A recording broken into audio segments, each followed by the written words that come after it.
Hello everybody, today I just wanted to talk about why Greatstaff of the Crone is the best companion weapon in the game.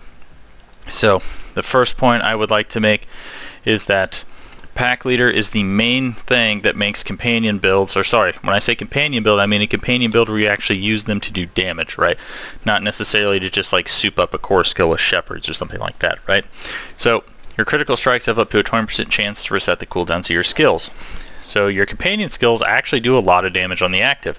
159,000 on wolves, 257,000 on the poison for poison creeper, right?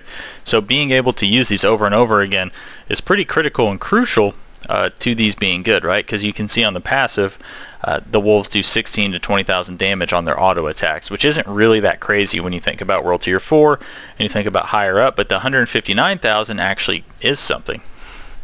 That actually is pretty useful, especially in Season 1 where we have things like the Barber, and you have, especially for Poison Creeper, if you're doing like a poison build, like Creeping Death also really amps up that active damage. So, that being said, the important thing to note about this is that Claw has an extremely high lucky hit coefficient, whereas if you were to try to use things like Shred, you try to use things like Pulverize, Tornado, right? Look at the lucky hit chance coefficient, 17%, 9%, 29%, 23%. That means that you're not going to be procking Pack Leader, procking Pack Leader as much as you would be if you're using Claw, right? So 58% means you're going to have like a 11 or 12% chance, whereas this means you're going to have like a 4 or 5% chance, right? So that's not good. And then when you factor in that it's on crit, that's going to make it even lower in terms of like functionally how it's used. Then the next thing I'd like to point out about Greatstaff and why this is so important when it comes to the lucky hits is that you cast an additional skill when you cast Claw. So even though Storm Strike has a 29% lucky hit chance, you're still casting two abilities for one, right? So your action economy, I guess if that's the right word for it, is really high. So you would also factor in Enhanced Claw has 15% attack speed. You also factor in Wild Claw. Claw has a 15% chance to attack twice. So sometimes you're getting 4 different abilities hitting at once, as opposed to just getting one ability hitting at once that has a much lower lucky hit chance. So you'll just find that when you use Greatstaff, these things reset like mad when you use the Greatstaff, because you just have a higher lucky hit chance and the action economy is just so much higher. Like you're just hitting so many more times, right? Because the more times you hit, the more chances you have at critting. So the faster you're hitting, the faster you're going to eventually hit a crit, right? Which will then eventually hit the Pack Leader proc. So that's a really important thing. And the next reason, okay, and this is a big reason as well, is that if you run a core skill, it becomes much harder for you to run defensives, and it also becomes much harder for you to run all 3 companion skills. So if you're trying to run like a zoo style build where you want to run Ravens, Wolves, and Poison Creeper, if you run a core skill, well, that means you're only going to be able to run one defensive ability, right? If you put Ravens on the bar, because you're going to have Shred taking up here, you're going to have Ravens taking up here, so you're going to have one defensive ability, right? So you're going to have to make the choice between if you want Earthen Bulwark so you can actually have Unstoppable, if you want Bloodhowl to have a heal and another attack speed steroid, or Debilitating Roar if you want to get some Fortify and a damage reduction, right? You're going to have to make the choice now between that. Whereas with Greatstaff, you can see here, I'm running all 3 of these, and this is not a DPS loss. I'm not losing out on anything by running this because I'm doing a Greatstaff build.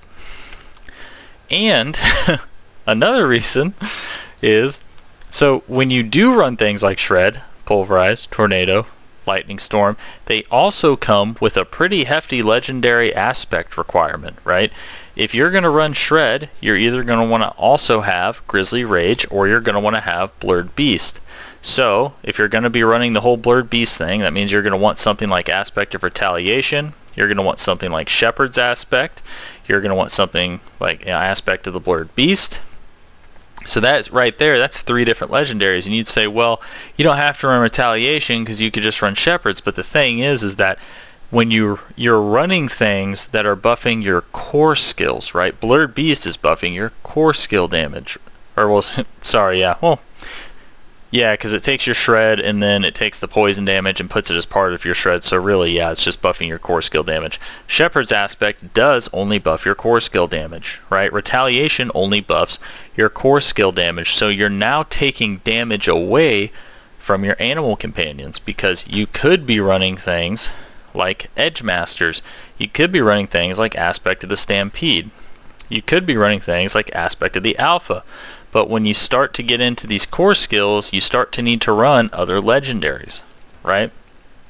So it makes it harder, and you're actually going to have to detract from it. Secondly, when it comes to this whole like synergy thing I'm talking about, the best way to buff wolves, for example, is to run Storm's Companion. The reason for this is because it makes it a nature magic and a storm skill, so it can now benefit from nature magic and storm stuff in your Paragon board. So now, not only do you have these other legendaries that aren't going to be benefiting your companions on whenever you run a core skill, you're also losing access to defenses, right? You're also losing your access to really being able to run a Zeus style build, right? Where you actually run ravens and stuff like that. But now, when you go into your Paragon, you're also going to have a split focus in your Paragon, because if I'm running Shred or Pulverize, those aren't going to benefit from a storm magic skill increase. The nature magic, the Pulverize will at least, but if I want to take something like Thunderstruck, for example, well, that's not going to benefit Pulverize. That's not going to benefit Shred, right? It's like, you have right here, 10% storm skill damage, right? That's not going to benefit Pulverize. Not going to benefit Shred, okay? Now, you could say, oh, well, just run Tornado. Well, the thing with Tornado is, well, what do we need to make Tornado work? Well, you need the Grizzly Rage stuff. You need Accelerating Aspect, right? You also are going to need Seeker's Aspect, so you have like a 4 or 5 legendary requirement investment in order to make Tornado good, right? And again, and then it also just comes back to, well, now you can't run Ravens, otherwise you're only going to have 1 defensive on your bar, right? So like, it's just kind of always comes back to where when you run core skills, you have this anti-synergy. So why then is running Claw so good? Well, it comes back because now, guess what? Claw becomes a storm skill. So guess what? That means while you're buffing your wolves, you're also not losing out on anything for your Claw. Your Claw is going to benefit from Thunderstruck. So are your wolves, right?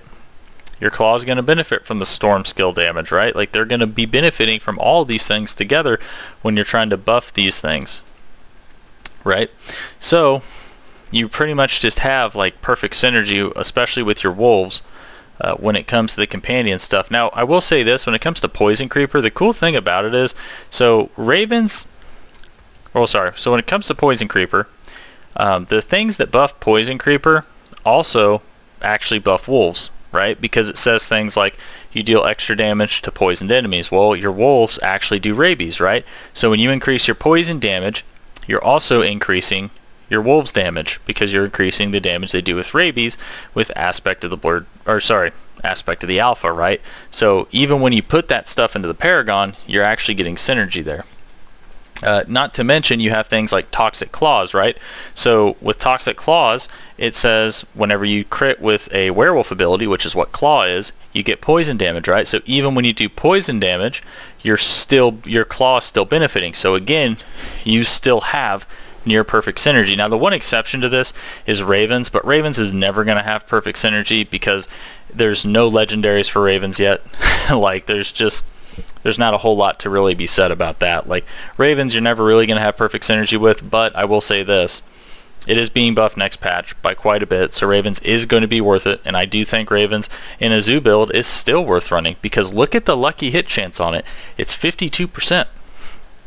So, look at the wolves, 58%, right? So, whenever you run these companion skills, like Ravens and stuff, running these higher lucky hit chance stuff, you're just creating more resets for yourself with the pack leader, right? So, yeah, it's pretty, so yeah, like it's really not too bad to run that kind of stuff. But, yeah, so that's, I guess that's really all I have to say about this. But yeah, that's really why I think Greatstaff of the Crone is just way better than running any core skills with companion skills. I just think running core skills is kind of bad right now with companions. I think there's just way too much divergence in what you need to do in order to make the companions good. And we have some pretty massive companion buffs coming in, especially to survivability. So things like, you know, Fire Enchanted, Electrified Obelisks, all these AoE affixes that really wreck wolves are getting nerfed in terms of how much damage they do to minions and druid companions. So companions are going to be pretty good next patch.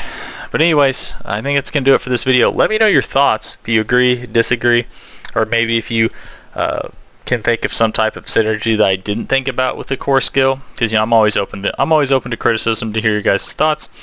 So anyways, that's going to do it for this build. Thank you for watching. Like, subscribe if you want to see more, and I will see you next time. Thanks.